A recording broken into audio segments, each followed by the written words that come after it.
Welcome to this joint Policy Exchange Conservative Home event. I'm Paul Goodman, editor of Conservative Home. And when my friend Dean Godson and I were planning this event, we didn't know it would be taking place on the day of the second ballot of the parliamentary stage of the Conservative leadership election. But I think it's highly apposite, because if you take my view, the question we're considering today, whether the Conservatives can win in Canterbury and Middlesbrough at the same time, isn't some kind of academic question. It's not as though we can be sure we'll get around to thinking about it in 2022. I think an election is, if not likely, a general election that is, actually probable, like pretty soon, whoever the Conservatives elect as their new leader, and maybe the panel will take a different view. That said, there is an extraordinary lack of real research about where an election-winning coalition of Conservative votes will come from. You'll hear all sorts of assertions, like the Conservatives need to win back all the votes they've lost to the Brexit party, or the Conservatives cannot win without gaining the votes of the next generation of young people. But actually there's been extraordinary little research.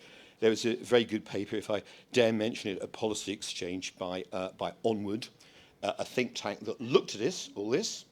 But for me, the question comes down very often to a single word. The word is where. If you're to assemble an election-winning coalition of votes, where are the Conservatives going to do it? Will it be largely in the Remain-leaning London and South East? Will it be in the Leave voting areas elsewhere in the country? Do those terms even make sense when there are a lot of Leave voters in Remain areas and Remain voters in Leave areas?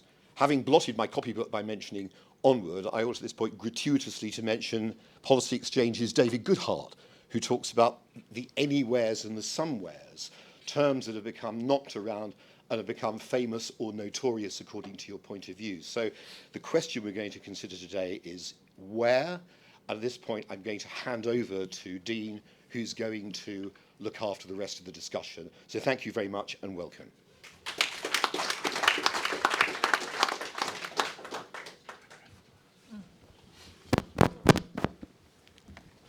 Thank you, Paul. Thank you for the pleasure of being able to team up with Conservative Home, which by common consent is the finest and most influential website on all of these matters.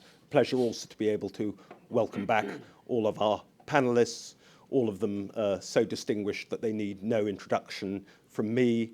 Particular pleasure to welcome here Ben Houchen, who's made the longest journey from Teesside today and is the sole survivor of the panel we had with this very same title at the party conference last October. All of our panelists today have been great friends of Policy Exchange. This event, of course, is part of a broader series that we're holding, What Do We Want from the Next Prime Minister? We published the first of them last week, with a foreword by Sir Lynton Crosby, which attracted most welcome and favourable attention. And it's a pleasure to be able to welcome them, all of them, here today. And we'll go in order, Ben first, then Amber, then Andrew Feldman, and then finally Lynton Crosby. You'll notice how democratic we are, eliminating all titles and all other forms of recognition. But it's fantastic to have you all here, and we will then open it up for questions. As usual, house rule, no question too outrageous. You just simply have to state your name and organisation first. So thank you. Ben, looking forward to hearing what you have to say. Thank you.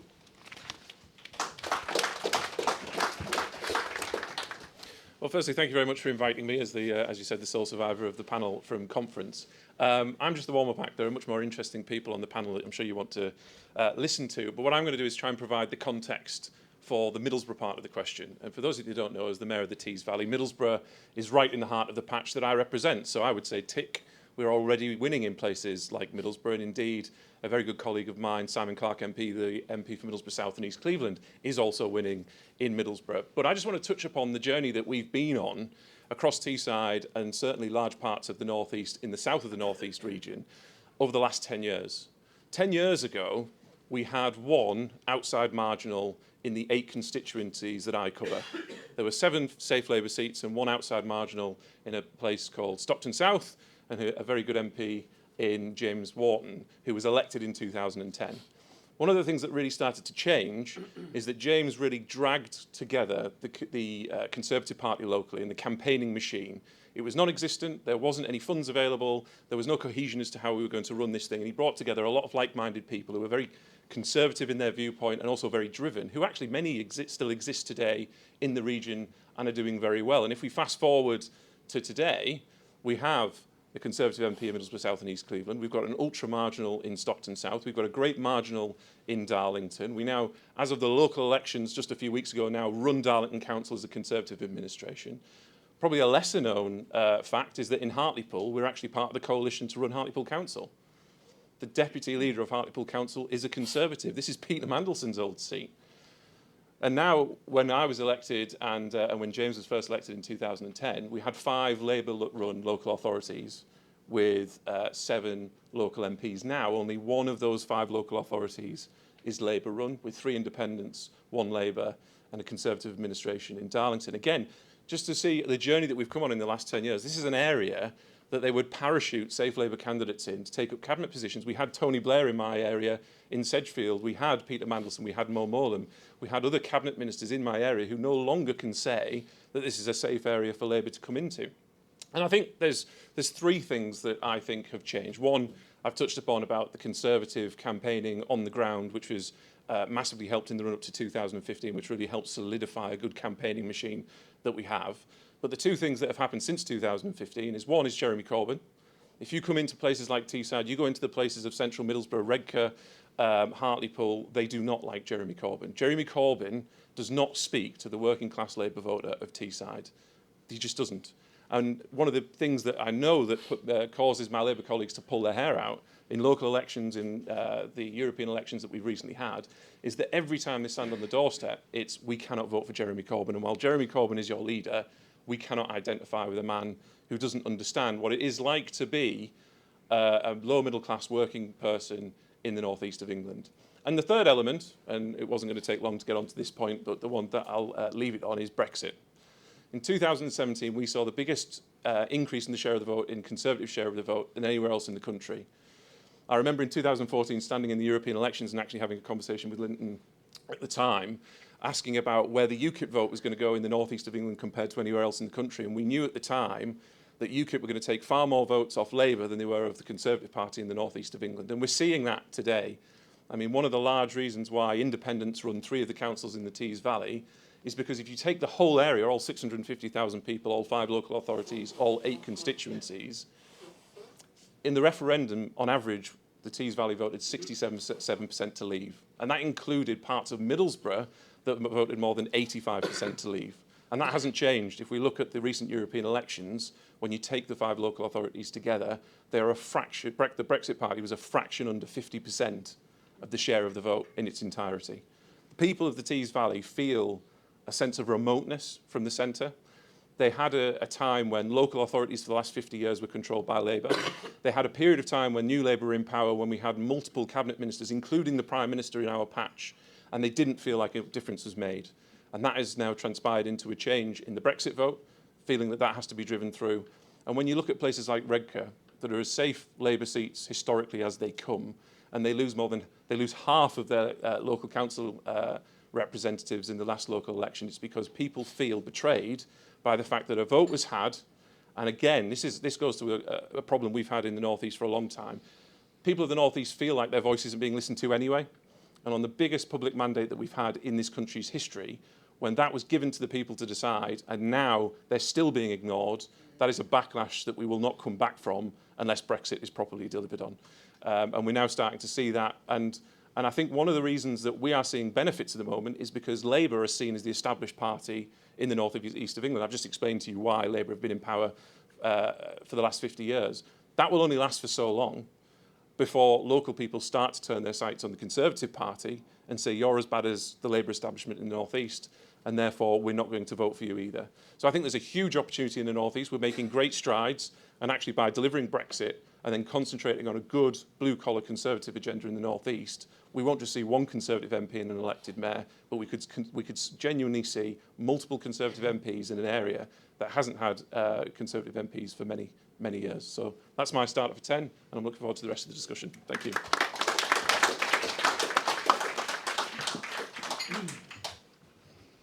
Thank you. Can we win in Middlesbrough and Canterbury? Well, my answer to that is at the moment, no. And I congratulate Ben for taking a little time before he got to Brexit. I'm afraid I'm going to start with it. Until we can satisfy the voters on what they voted for, we are going to continue to give a divided message and lead to divisions of the appeal across the country. And Middlesbrough and Canterbury are, of course, examples of that. In Canterbury, it was a seat that marginally, an area that marginally voted to leave, but of course, at the last general election, took away a majority of 10,000 that the incumbent Conservative MP had. And Middlesbrough is one of the highest voting leave areas and is held by the Conservatives. And at the moment, they will both be looking at government and thinking, well, where is this going? Which of us are kind of winning this argument? What sort of Brexit are we going to get?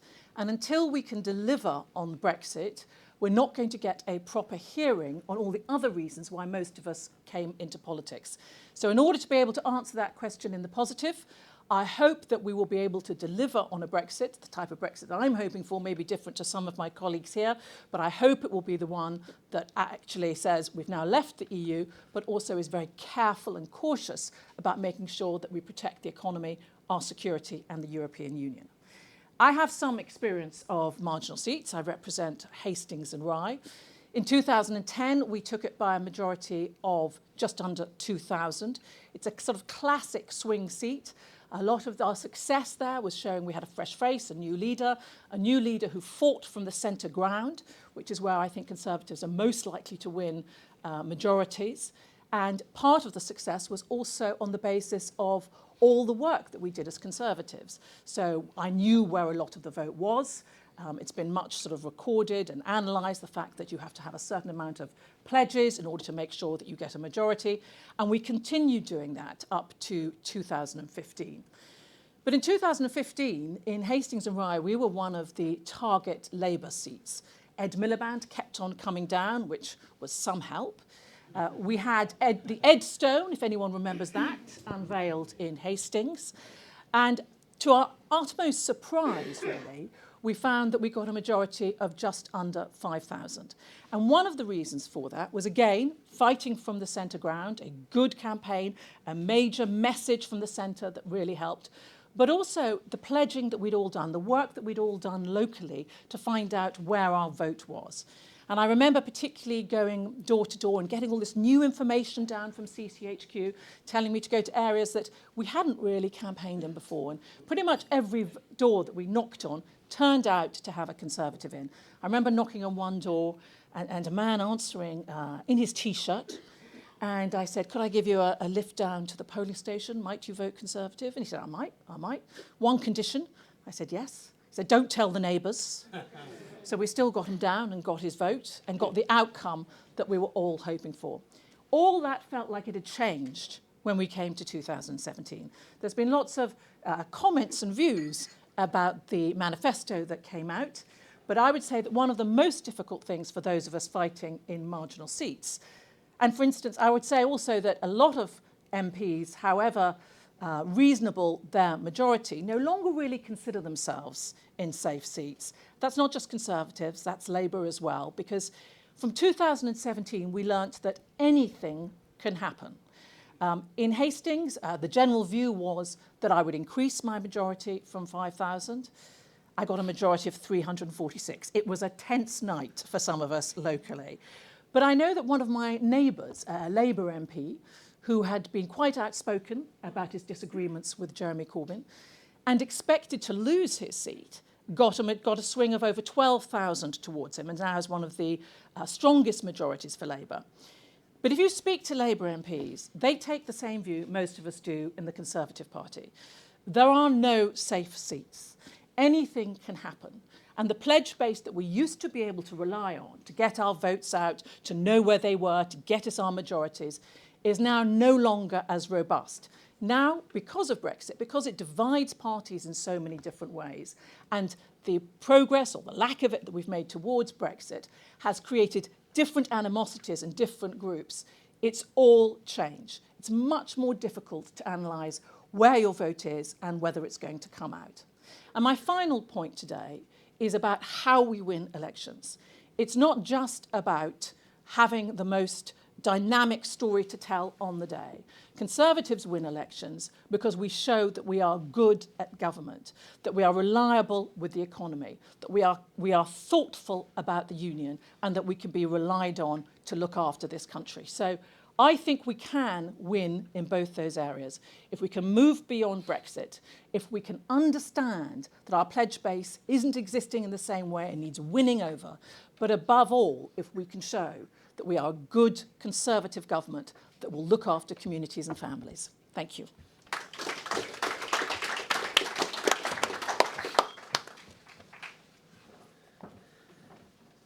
Thank you, Amber. Thank you, Dean, for inviting me today. Actually, my central message is that the Conservatives can win, but I do agree with Amber that until Brexit is resolved, that's a very, very difficult task. Until we've delivered on the result of the referendum and satisfied people that we've honoured that result, it's a much more difficult path. But even assuming that that is done, I think the mistake that's often made, and I've sort of seen this from the inside as a sort of machine operator, is there isn't a silver bullet. There isn't a magic formula, there isn't a single speech you can make, an intervention, a glamorous leader. None of these individual things will be enough to deliver an election victory. And the reason is because winning an election is actually quite a complex, multi-dimensional thing. And it's hard graft.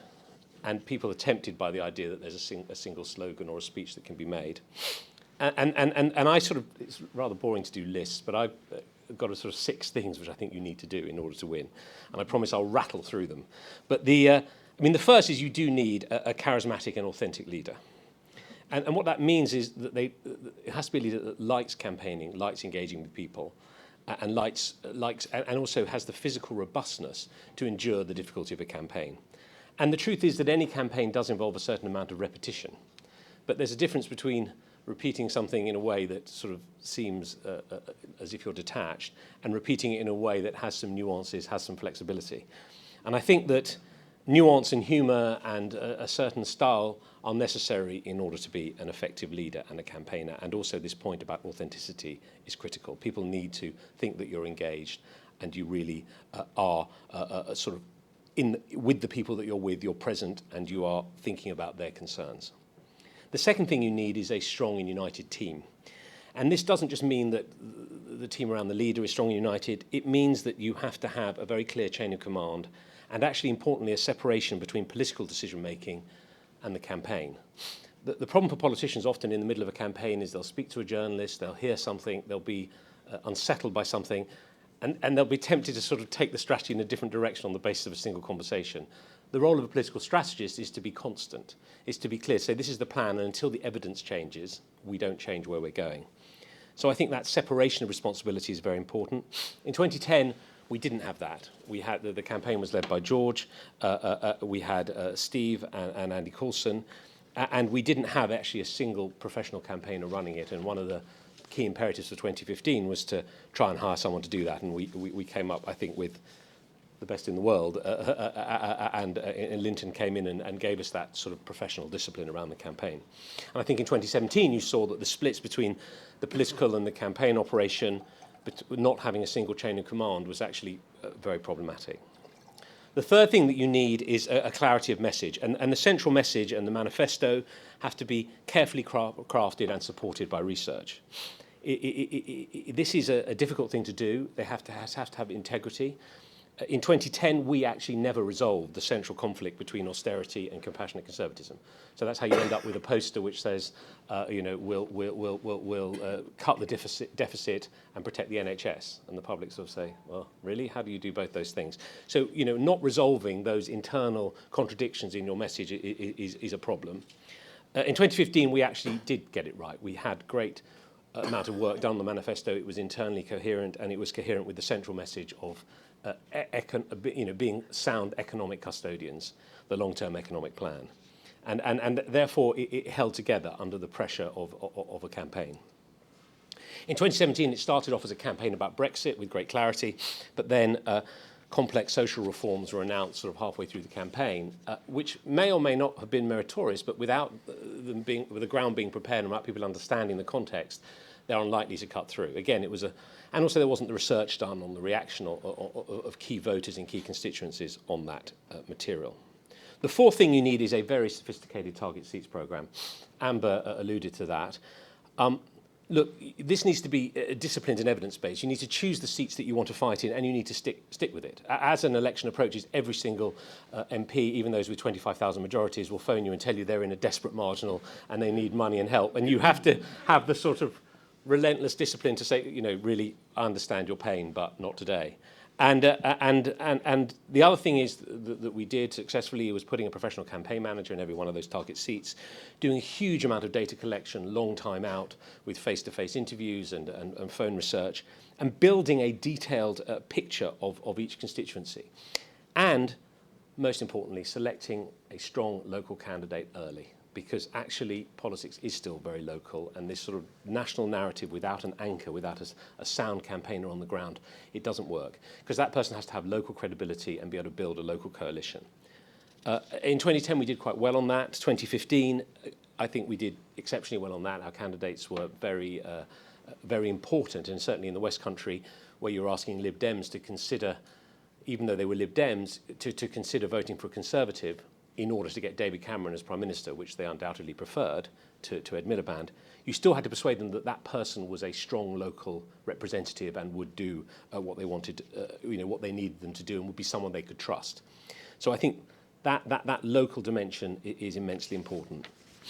The fifth thing is data analytics. The world has changed massively. Jim Messina in 2012 changed the world with the Obama campaign and the use of Facebook. He helped us in 2015 to understand what that meant about the targeting of voters, not through conventional media. We had I never forget my lesson of the 2010 election when I was phoned up by someone saying, "Thanks for losing me my seat." And I said, "Well, why is that?" He said, "Well, you've just put a poster up outside the largest council estate in Europe calling for a cap on welfare spending. So thanks very much." This sort of untargeted, undirected messaging, it needed to change. And it doesn't mean that you don't have a central core of policies. It's just you have to decide which policies you're going to emphasise to which people. So if you've got Lib Dem considerers, then you may want to talk to them about the fact that you've preserved spending on the health service. If you've got UKIP considerers, you may want to emphasise the fact that you're promising a referendum.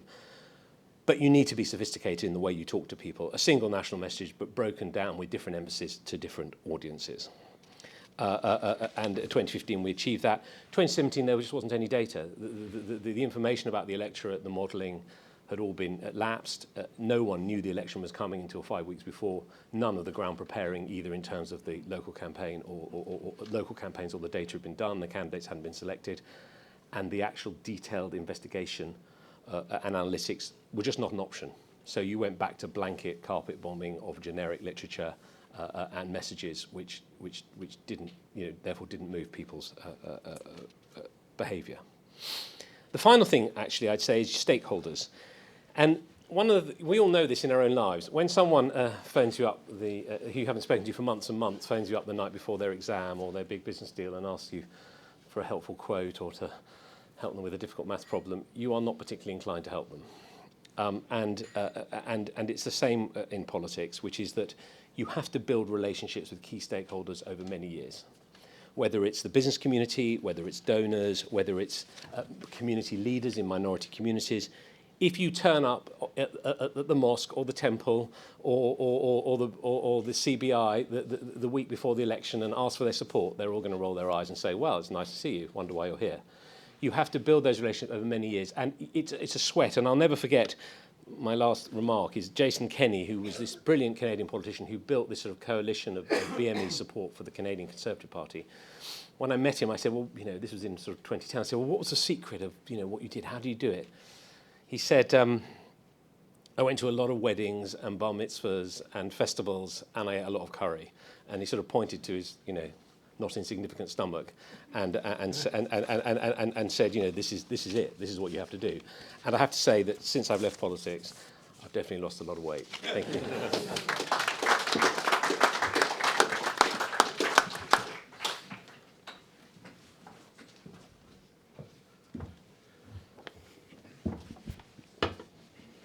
Well, thanks for the opportunity to be here. I'm going to take a slightly different perspective. Each of my colleagues has focused on various tactical expressions of how you campaign and on some practical dimensions to a campaign, and I agree pretty much with most of what they've said. I'm not going to use any B words intentionally today, though. I think we've got to elevate ourselves in answering the question, because I think the answer is obviously yes, we can win in both places and beyond. But to me, the important thing to remember is values drive voting intention. When I talk about values, I don't mean some simplistic notion of moral values or behaviour. I mean those innate qualities that are the moral compass for voters, which parties should seek to align themselves with. In Australia, it's reward for effort, the notion of what we would call a fair go, putting something back in return for what you receive from society. And that value, those values as a group, were the sorts of values that Scott Morrison focused on when he created, and it was very much his personal victory, the success, unexpected though it was, at the recent Australian election. Every public opinion poll, a bit like 2015, said the Liberals were going to be wiped out. When the Liberals in Australia changed their leader last year, commentators said the election is over. We all know what the outcome is going to be. During the election campaign itself, polling companies were predicting that Labor would have a 13-seat majority. But Scott Morrison's success wasn't just reduced to how effectively he campaigned by targeting, although that's important, or the techniques he used, although they are important. It was about the story he told about his party, his values, and how they aligned with the Australian people. And to me, that same opportunity and challenge exists here. If any of you want a better understanding of what I mean by that, you could never find, in my opinion, although the language is dated and some of the terms wouldn't be acceptable in today's society, Sir Robert Menzies, the founder of the Liberal Party's speech in 1942 called the Forgotten People speech. And he talked about the people on whose side he was on. And you could, if you updated the language and if you reread that speech today, you would see how applicable it can be to the United Kingdom. And if you look at the Australian election campaign, you will see how applicable it was to that campaign. And so the opportunity for the Conservative Party is to clearly understand and express its values and an alignment of its values with those of the broader British public, which means that you can reach out to people anywhere. And to Ben's point, the old norms of this class votes this way and that class votes another way are gone. I think I'm right in saying that most analysis showed that the Conservative Party got more of what would traditionally have been called the working class vote in 2017, and I think about the same in 2015, because the connection that we were able to make with voters to those voters was relevant to them. So for me, victory comes from several things. Firstly, as a political party, not talking about externally the reasons you're doing things. I worked, as Alexander did, Alexander Downer, Australia's longest serving foreign minister, worked with John Howard in government. I worked for John Howard for a period of the time that he was in government. I never, ever recalled him speaking in public, ever, about a poll or what a policy meant for winning voters' support. Because when you communicate in that way, you're talking about yourselves rather than the voters. Of course, if you're within the parliamentary party, if you're within the battle for leadership, if you're within the party forums, Those considerations are important. But when you're engaging with the voters, you must engage on their terms with a story that's relevant to them. So victory comes from having an effective strategy. It comes from knowing whose side you were on. And I recommend again, look at what Scott Morrison said during his election campaign in Australia. He said he was on the side of the quiet Australians, the people who get up in the morning, try to do the right thing, work hard, want the simple opportunity of leaving a better future for their kids than they inherited themselves. You have to pass the relevance test. Issues need to be relevant to the audience, to the voters. They shouldn't be about you, they should be about what matters to the voters. You have to speak to the country, not just yourselves. You have to project competence. That comes in two ways. Competence comes from the way you govern, but it also comes from the way you campaign. And one of the reasons I think that Scott Morrison did well in the campaign in Australia, one of the reasons I think, frankly, Corbyn did pretty well in the 2017 election was they ran competent campaigns. Not too many mix-ups or mistakes. Going back to the Edstone that Amber referred to, the Edstone was just one example of a whole series of very basic campaign errors that Labor made. And when you're the opposition, people can't judge you by the policies, the decisions you've taken because you're in opposition. But they therefore judge you by how you conduct yourself, the competence with which you behave. You need to differentiate on the right issues. You have to introduce, there has to be differentiation because elections are a choice. People are exercising as their pencil hangs over that ballot paper. They're exercising a choice. And you must differentiate against your opponents positively on your strengths against their weaknesses. But above all, you have to, I feel, make an emotional connection between your values and those of the voters. And that ultimately, and the failure to do that will ultimately be the undoing of Jeremy Corbyn. Thanks.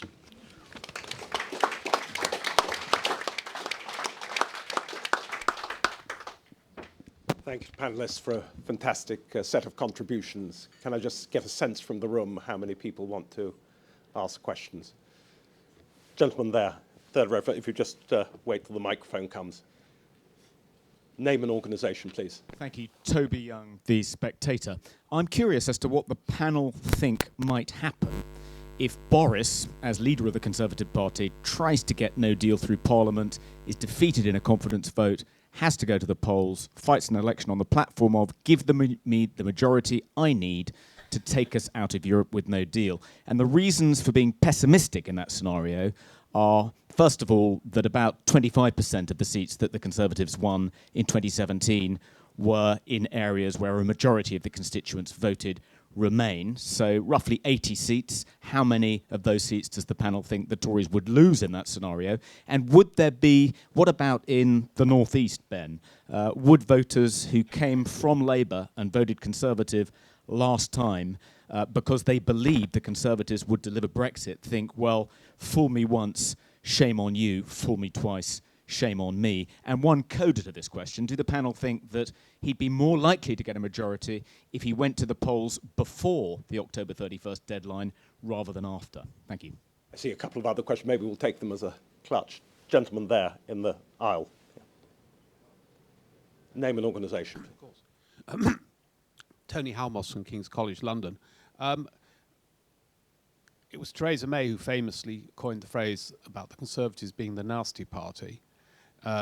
Question is whether that is now back in politics generally, not just for the Conservatives, but maybe for Labour as an issue. And in particular, note a particular aspect of it, which was very worrying, and I hope we can put a stop to quickly, or hope you agree that we should put a stop to quickly, which is at the, it happened to be at the Boris Johnson launch, it could have been any of the other candidates, the candidate himself was insulting to journalists who asked questions which they're paid to ask, and the supporters in the audience were shouting down the journalists. That's very Trumpian. Are we bringing Trumpian-type approaches to the media and to public debate into British politics? And is that not an element of being nasty? One gentleman there. Name and organisation, please. Ned Simons from HuffPost. Which of the rival candidates did the panel think Boris Johnson would least like to face in the final two? So I think this is what Tony Benn said about people focusing on personalities, not issues, as he would say, the issues. Ben. To Toby's question, interestingly, in one of the People's Vote polls, Hartlepool was the only place in the country that voted to leave with a no deal. And I think that's very particular to Hartlepool, but actually across the northeast area, in particular large parts of the Tees Valley, people would be quite comfortable with a view that if we got to a point where we had to go back to the people and the argument was Parliament is stopping me from implementing Brexit and therefore I need your support, I personally think that would go down very well in places like large parts of the northeast, outside of Newcastle as a city centre, because that largely reflects places like Birmingham, Manchester and London as well, but to a much lesser extent. So I actually think it would play quite well. And just to touch on the other gentleman's point about the nasty party and what we get, I think the one thing I find is that because of social media, because of the polarisation of messaging, because things can get quite fraught, I think the party needs to concentrate much more on the quiet people. As Lynton said, I think that campaign and what we did in 2015, where we had a strong, high-level message that ran throughout, rather than reacting to one media outlet or one set of incidents. If you can concentrate your core values on what you believe the campaign to be, and if you can make sure that they measure against what you want the electorate to do, then we don't need to listen to what is a very small minority that gets a disproportionate amount of airtime, because, you know, again, just listening to people outside of London, people get fed up with the infighting of whether it's the media putting a spin on Rory, whether it's the media putting a spin on Boris. They just want people to be competent. And it's one of the things that I think has come out of Brexit, is that if you put all the issues with Brexit to one side, needing to deliver it, the values of the Conservative Party, the YouGov poll that came out today about what Conservative members want, actually one of the things that the electorate at large want is a competent government. And one of the side issues of Brexit is that it shows the Conservative Party as not being competent by not being able to deliver on the core message of the people over the last 3 years. Anyone else want to come in? Amber.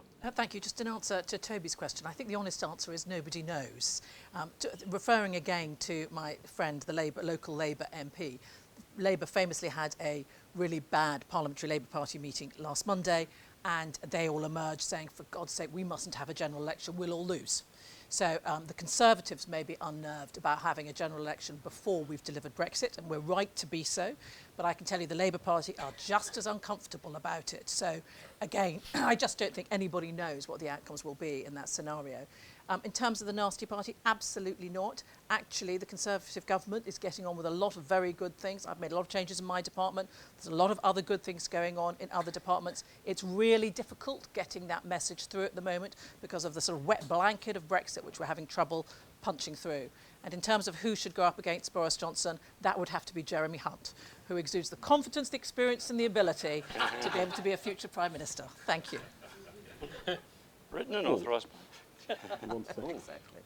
Well, only that, just on Toby's question about the general election, I really don't think you know, because there are so many other elements in the mix. And just thinking back to 2017, the election was called about one thing, and as Andrew said, it turned out to be about something completely different. So although we're all fascinated by Brexit, voters are deeply engaged with it, you could tell that from the European elections, don't presume that's the only thing that's going to be in their minds. If there's a snap election, they're going to go to the polls. They will be thinking about the NHS, about living standards, about job opportunities, about whether their kids are going to have housing. So I wouldn't look at it through that measure. Just quickly on the point about the nasty party, just to reinforce the first thing I said, there is an astonishing lack of polling and research. When all this was last looked at in detail about 3 years ago, the biggest problem the Conservative Party had wasn't that it was seen as socially illiberal, though I'm sure it is in some places. It was really backed up Lynton's point. It was a values thing. The Conservatives, large numbers of voters thought, are just not for people like us. They're the party of the rich. In my view, that's still probably true. You know, I haven't seen a lot of recent polling to back that up. You know, finally on nastiness, I mean, sure, politics in lots of ways does seem to be a lot nastier than it was after all, an MP has been murdered. So can I just quickly picking up on one of Paul's points, where I'd slightly disagree is that if there was an election either immediately before or after the 31st of October, the difference to 2017, which Labour were very good at getting onto domestic issues was because they neutralised the Brexit point by pledging what the Conservatives pledged, which was to leave and leave the single market and customs union. What would happen at the next election, if there was one to come about, I believe, is that the way that the Labour membership is dragging Corbyn kicking and screaming is that they wouldn't be allowed to fight on the same platform as us. We would have to fight it on. Parliament is stopping us from doing it, and Corbyn would therefore be in a very difficult position because he wouldn't be able to say the same thing to satisfy the membership, which would, I think, make it a more Brexit-orientated election than 2017. Anyone else want to come in? I'll just make a couple of points. Firstly, I've never subscribed to the view that voters saw the Conservative Party as the nasty party. I think Paul's quite right. I don't think there is evidence to prove that. I think they, at various times, have thought that the Conservative Party is out of touch and doesn't understand people like them and all of those things. But I think I don't think the public have ever broadly, there'll always be exceptions, but broadly held the view that the Conservative Party is the nasty party. In relation to who's best to run as leader or anything else, I subscribe to Ronald Reagan's 11th Amendment, which is never speak ill of a fellow Republican. So I'm not going to pass judgment on anybody. Anyone who's prepared to run for office and have their name on a ballot paper and be subjected to the scrutiny of their peers is, as far as I'm concerned, one of God's children. Well done. Gentleman there at the front, name and organisation. Thank you. Jonathan Isby, Brexit Central. Theresa May said many times, no deal is better than a bad deal in terms of Brexit. But then the House of Commons voted 3 times to say it was a bad deal that she'd secured. She also said 108 times that we would leave the EU at the end of March. And then at the end of March, she went to Brussels to say, we need an extension, I need to stay longer. Is that the moment at which the Conservative Party potentially fatally lost its bond of trust with the electorate and indeed let the Farage genie out of the bottle? Other questions?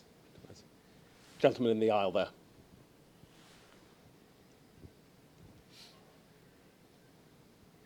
Tim Ross from Bloomberg. In marginal seats where the Tories are in contention, do you think that the Brexit Party is a bigger threat to the Conservatives or to Labour? Other question? Gentleman towards the back, yes, with his hand up from a sedentary position. Name and organisation. Hi there, Harry Scoffin, Leasehold Knowledge Partnership. Isn't it a case that the Conservative Party sort of bought into its own memes? So take home ownership, for example. There's been an amazing spread of sort of toxic income-generating leases. Consumer home buyers are becoming mortgage tenants overnight. There's been the CMA investigation, numerous consultations. Leasehold isn't home ownership, and isn't that something that the self-styled party of home ownership should take more seriously? Gentlemen, Andrew. I mean, I'd comment only on the sort of Farage, the resurrection of Farage point. I mean, we saw this in 2014 as well, and I think the British electorate are very sophisticated in how they think about these things. They wanted to send us a signal even though we'd promised a referendum in in advance of 2014 European elections. They wanted to make damn sure we included it in our manifesto. So they gave us a very clear message. When it was included in our manifesto, those same voters voted for the Conservatives in 2015. I think it's the same again here. I think people are signalling by their support of the Brexit Party. They're trying to say, look, you've got to deliver on Brexit. And I think that genie can be put back in its bottle, provided the Tory Party do what they're being instructed to do, which is to deliver on Brexit. I think it's not none of these things are forever. I think as Lynton described, the right leader with the right values, which relates people can get those voters back, provided they honour that commitment. So I think these things are much more volatile and move much more quickly than you might think. I think the Conservative Party, the government, should govern for the whole country, not just the 52%. So I think it's right that we try to deliver on Brexit in a way that embraces the 48% as well. I mean, there are 5 million people who voted for the Conservatives in the last general election. My view was that the withdrawal agreement, the agreement that we have between the UK and the EU, is the best way to deliver on that. 34 Conservatives took the view that it wasn't the best way to deal with it. Parliament voted on many different things. It didn't want to leave without didn't want to leave on the basis of no deal without permission of the House. It did want to leave on this basis, not that basis. We have to face up to the fact that Parliament is at an impasse. And I hope that with a new leader we'll be able to break that impasse, because I think a new leader will get a new hearing. So I'm hopeful that we'll be able to do that, but we shouldn't underestimate the difficulty there's going to be to try and break that. And if I may just add one small word about the gentleman's point at the back on home ownership, we need to build more houses. Anyone else? I think just to touch on the gentleman's point at the back and following on from what Amber said, I think it's right, we do need to build more houses, but we also need to take away this one-size-fits-all to home ownership and what it means to own a home. I mean, one of the things that we are going to be pushing in the North East, in particular from my office, is that if you look at what you can buy in London for £500,000, and you can a 5 or 6 bedroom mansion next to an outstanding primary and secondary school with beautiful rolling hills and the seaside on your doorstep, then maybe people need to get out of this kind of London-centric bubble of housing and realise that the rest of the country doesn't follow those same rules, and there's an opportunity to build a better housing policy that doesn't resonate necessarily wholly with the South East, but the rest of the country as well. Good. Can I just get a flavour and see? Lady there. 2 ladies there in the middle. Name and organisation, please. Hi there, I'm Daisy Sands from the Joseph Rowntree Foundation. Our research would very much confer with Lynton's point around class no longer being the dividing line it has once been in British politics. But we have some forthcoming research, I can't give the exact figures, but in the coming weeks we have some forthcoming research which shows that whilst class is no longer the big dividing line, actually socio-economic status still very much is. And we know that in 2017, lower income voters were pulled in one direction by socially conservative values, Brexit, etc., but pulled in the other by more left-wing economic offer, the left-wing economic offer of Corbyn. And with those two competing pulls, it was the left-wing offer that won out quite considerably. In light of that, I just wanted to know what sort of ideas the panel has or what thoughts they have on policy offers for that group that could pull them in that direction. Lady there behind you. Name and organisation, please. Thank you. Carol Walker, I'm a freelance political journalist. If the Conservatives are forced to fight an election before Brexit has been delivered, should the party rule out any kind of arrangement with the Brexit party? And how would the Conservatives possibly take on the threat from the Brexit party under those circumstances? Just behind you, gentleman there. Name and organisation, please. Thank you. I'm Ben Glaze from the Daily Mirror. Just a question for Sir Lynton. How would you sell Boris Johnson to voters in a general election campaign? Ben, over to you on that. Puri. I'm not Lynton, but I will answer that last question. Just for anecdotally, I haven't decided who I'm going to back in the leadership election, because I don't think anybody yet has set out a strong enough position on what they would do for the north of England generally. But what I can say about Boris is, some of you may be aware that Boris came and did a fundraiser for me before the leadership elections kicked off. And we had more people at that fundraiser than we'd had at any North East fundraiser for the last 40 years, of which it was my fundraiser, so I know that the majority of the people in the room were not Conservative members. They were business owners, they were people who were interested in what he had to say. I think Boris is a bit of an enigma because he offers something that generally politicians don't offer, and I don't know how we encapsulate that, and I don't know whether Boris is therefore the right person to go into a general election, but there is something that needs exploring, and actually innately people in areas like the North East that you wouldn't think would naturally be drawn to a Conservative like Boris do seem to be drawn and intrigued by what he may have to offer, which is why I think we're all looking forward to seeing what he does offer the country in the leadership debate.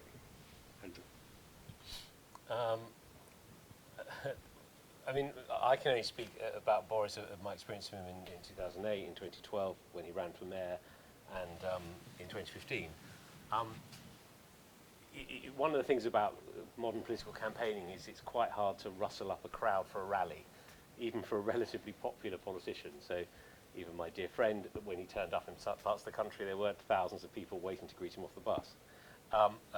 But Boris is the exception to that rule. I mean, if we're talking about fame and political charisma, whether, and again, don't have a vote in this stage of the process, but I mean, you can't, I saw it at first hand, you could pretty much send him anywhere.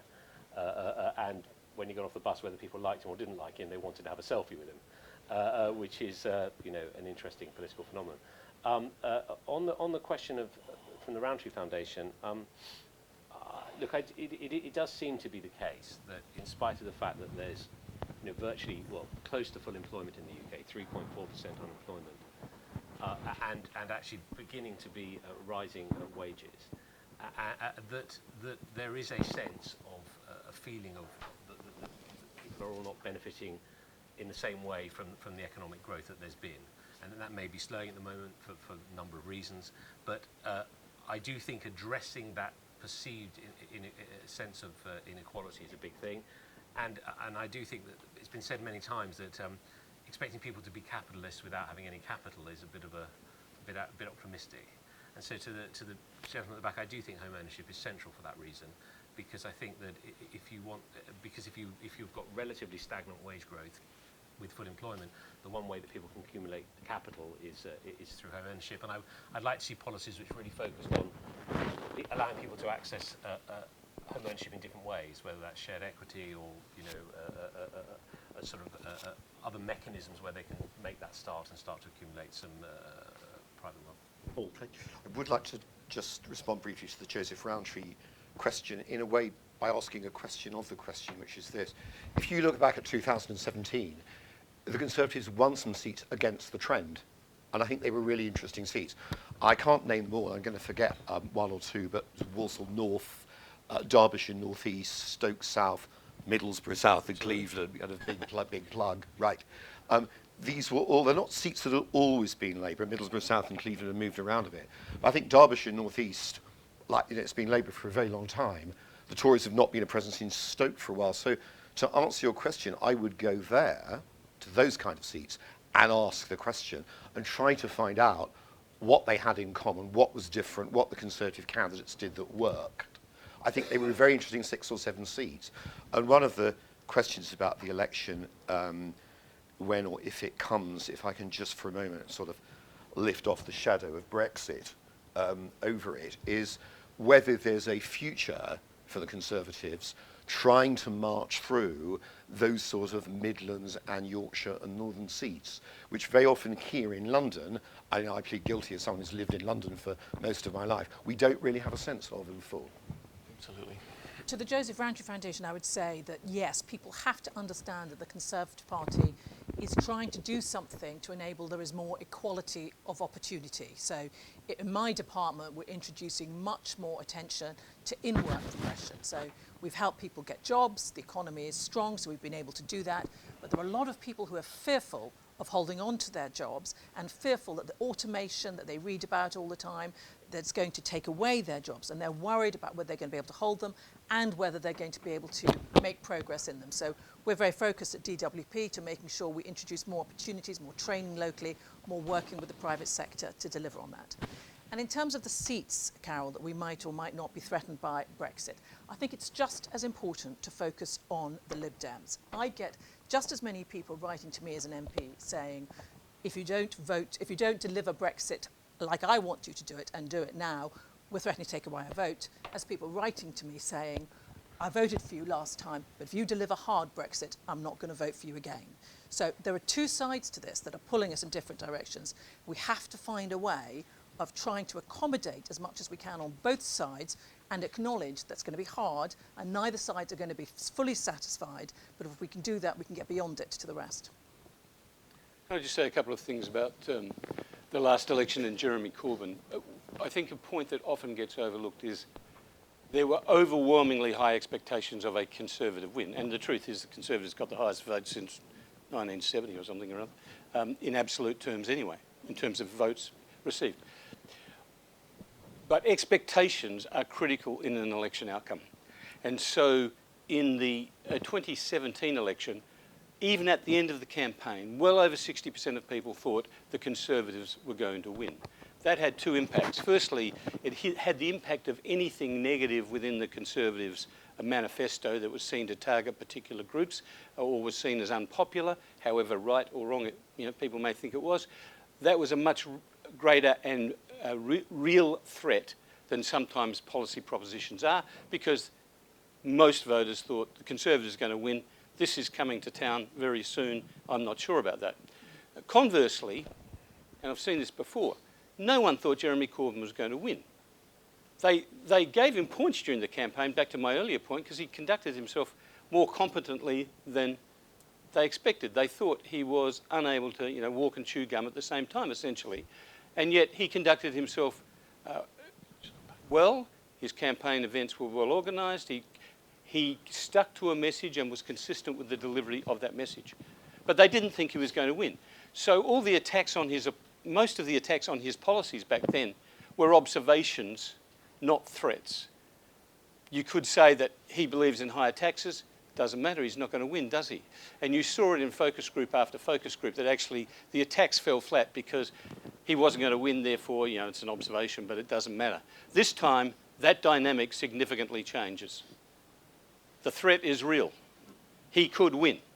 He could win in coalition potentially or propped up by the SNP, and look at the direction the SNP are going in, and look at the direction Jeremy Corbyn wants to take this country in, and good luck, because that is a real threat. Now, to the point of, I charge for advice, so I'm not going to talk to you about, although it's a voluntary effort today for a cup of coffee, thanks very much to Policy Exchange. What I would say about leaders, and Amber hit the nail on the head, and that is, with a change in leadership, that creates the opportunity for us to be heard again, for the case to be made, whatever the case is, whatever your position on the issues is, for the case to be made again. And I think there are a number of requirements to that. Firstly, you need someone who can articulate the case. You need someone who has character. The most successful politicians today are those who have some form of character. Whether you like Donald Trump or not, whether you like Bernie Sanders or not, whether you like Scott Morrison, who they called the Daggy Dad because he always used to wear a baseball cap, whatever it is, character and authenticity are very important. And then finally, and I don't often quote Napoleon, but Napoleon said leaders are dealers in hope. And so I think a change of leadership that's been determined by the party to be proceeded with provides the opportunity for a new, I hate the word conversation, but a new engagement with the voters, and the person who becomes leader has to have an ability to connect with the voters and offer a sense of hope, not some phony, hollow, unrealistic sense of, oh, it's all going to be great, but nevertheless give people a sense of belief in this country, because this is a great country. Its economy continues to go well. It continues to hold its head high in the world, but it seems to have had a crisis of confidence and self-belief in recent times. And you cannot underestimate the impact of changing those dynamics in the way people will respond. We seem to have more MPs here than I can ever recall on any occasion in the past. Do I see any of them want to ask a question? Because I think it's, sorry, Ben. So I just wanted to reinforce Lynton's point about, because I think it's something that's been under-scrutinised, is this idea that people started to play with the vote because nobody thought Jeremy Corbyn would win. And actually, my election was a perfect example of this, in that nobody thought I was going to win. I know that, I think I remember reading a tweet of a senior minister saying, I'd rather in my hands and clap before we win the Tees Valley. Nobody thought it was going to happen. I won my election 5 weeks before the general election.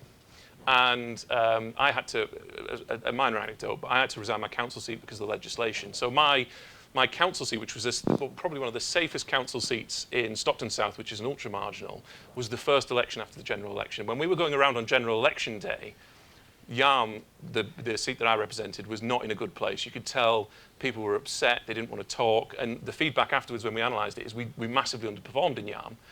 2 weeks after the general election, though, when we had that by-election in that safe council seat in an ultra-marginal, we got the highest share of the vote we got in the last 35 years, because I think people realised, they thought, oh God, that was close. Yeah. We don't want that to happen again, because people thought, as exactly that, people were complaining about very specifics in our campaign and thought, we'll send a protest vote because they're going to get 140 seat majority. So, you know what, if we trim that down a bit, they might listen to us a bit more. And I think all of a sudden people now realised after that general election that was a little bit too close for comfort. And that again will change the dynamic of the next general election, because Jeremy Corbyn, as Lynton has quite rightly said, is a very, very real threat. Brilliant. Last clutch of questions, please. Gentleman there, name and organisation. If you wait for the microphone. That's our Bernard. Bernard Jenkin, MP for Harwich and North Essex, here for a bit of free advice.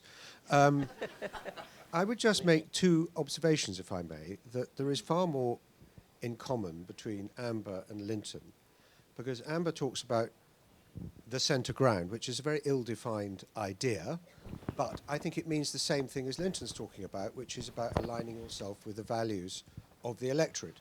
They're the same thing. I think where I might disagree with Amber, it doesn't necessarily mean, I'm going to caricature and you will push back, it doesn't mean mimicking the Liberal Democrats or their policies. That's not necessarily where the centre ground is, because the evidence is that they're not doing as well as we do in general elections and have not done very well either. And the other comment I'd make about the 2017 election, my advice to Theresa was quite right to rule out an early election, because you should only have a general election, an early general election, if you absolutely have to have one. If it becomes self-evident you cannot govern with the present Parliament. And therefore, I think the voters started from the premise of, I remember Brenda from Bristol saying, well, why are we having an election? Because there wasn't really a reason to have one. It looked like gratuitous opportunism, a break of a promise, which was a very bad start. If we have to have a general election, an early general election, I would give the same advice to any future leader. Only actually have a general election if you absolutely have to. And then you might be able to frame it around whatever the issue is, and you might be able to guess. But it will be, the campaign will have to be about the general competence of the administration and and everything we've achieved and everything we can hold out to the electors for a confident future. It will not just be about that one issue, and I think we've learnt that lesson. Gentleman next to you, name and organisation, please. Chris Bell, Conservative Transport Group. I've been to a number of events since the beginning of the year, and in 3 or 4 or 5, the subject of devolution came up, and I was very surprised for how widely supported from the audience wide-scale, nationwide devolution was, to the degree of powers that London has got. Is it worth looking at how well Andy Street is doing? Thank you. Gentleman over there in the corner. Andy Street. By the window. Thank you very much. George Freeman, Member of Parliament for Mid-Norfolk and editor of a very compelling volume of essays, Britain Beyond Brexit, if anyone wants some positive Conservative ideas. Look, brilliant talk and perfectly timed. It seems to me the answer for us has to be yes. How? And it seems to me it's very clear from what all of you have said that we have to be clear that we heard the message in the referendum result and we respect it. Respect both the 52 to leave and the 48 concerned about how. And if we're clear that we're leaving and combine sort of Boris and Dom Rob's commitment to leave with Rory's commitment to listen and compromise about how, and match it with a really bold programme of one nation domestic reforms, big skills package, big welfare reforms so that migrants are not seen to be cheating the system, I think we could win the North, those northern Labour seats that Corbyn has taken for granted, and win back Canterbury, particularly if we got rid of 6% tuition fees.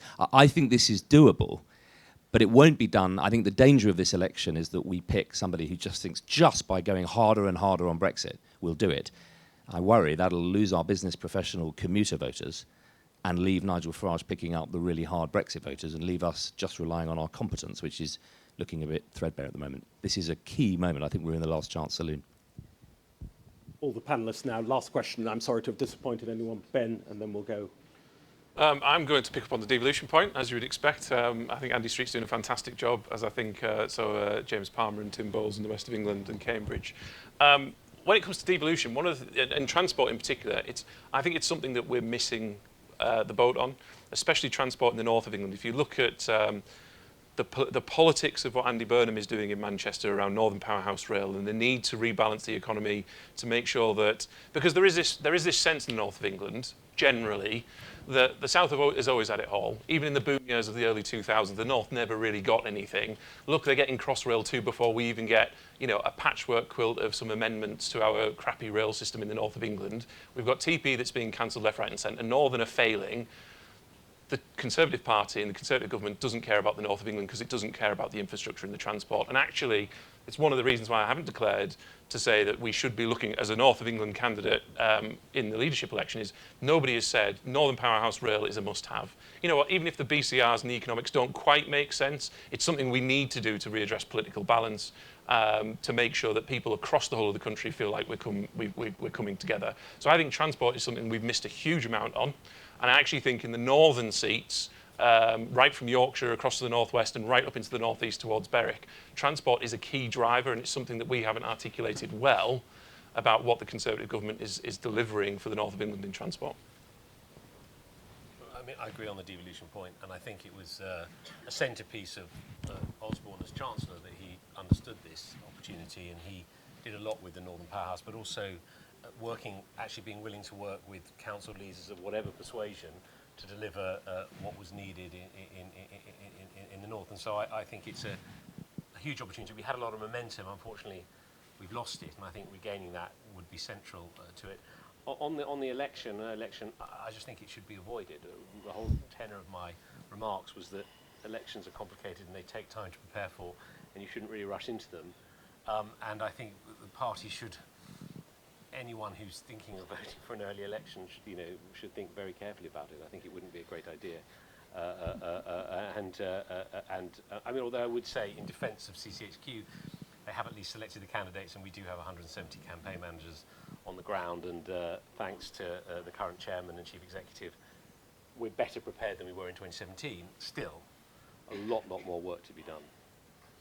Well, just on the point about the Lib Dems, as Bernard knows, what one used to be able to do is what Andrew Feldman described, which is you'd look at the scene, you'd say, well, what's our offer to voters who are going to vote Lib Dem in certain seats? What's our offer to voters who are more likely to lean to Labour in others? My worry is, if you haven't delivered Brexit and you're forced into a general election against your will, no one's saying we'd choose one, all these rules break down. You're in a four-party game in a electoral system that usually suits two parties. So you go right back to the start and think, in some way or another, you've got to deliver Brexit, or you're going to be in that sort of situation very fast. Last week we had Tech Week, and we were able to showcase the fantastic new tech businesses and the highest level of tech investment of any European country taking place. Lynton is right, this is a great country to live and work in, and we have to make sure as a governing party that we continue to build on that. I think that our danger lies with Conservative MPs. Conservative MPs, we only have a tiny majority, but under a new leader, if we can work together, if we can resume legislation, deliver on leaving the European Union, then I think we can get back to really good government delivering for the country. And do with policy. Beautiful. Well, I just want to say something, Lynton. You spoke about winners and what makes a winner. This has certainly been a panel of winners. I think everyone here would agree with me that, again, to pick up on Lynton, that they've all shown tremendous character. Only one of them, up till today, is up there on that Rogues Gallery. That's Amber, on that Rogues Gallery of picture photographs there. I think they'll all merit a place up there soon. No doubt after the number of references to Sir Robert Menzies, we had the Australian Treasurer, Josh Frydenberg, here earlier this week, who sits for Sir Robert Menzies' old constituency. And we'll no doubt have to have Sir Robert Menzies there as well, and that'll be the trick question for all panellists. They know exactly who he was. But thank you to our panellists. It's been absolutely brilliant and memorable performance, and we hope we'll welcome you back in the near future. Thank you.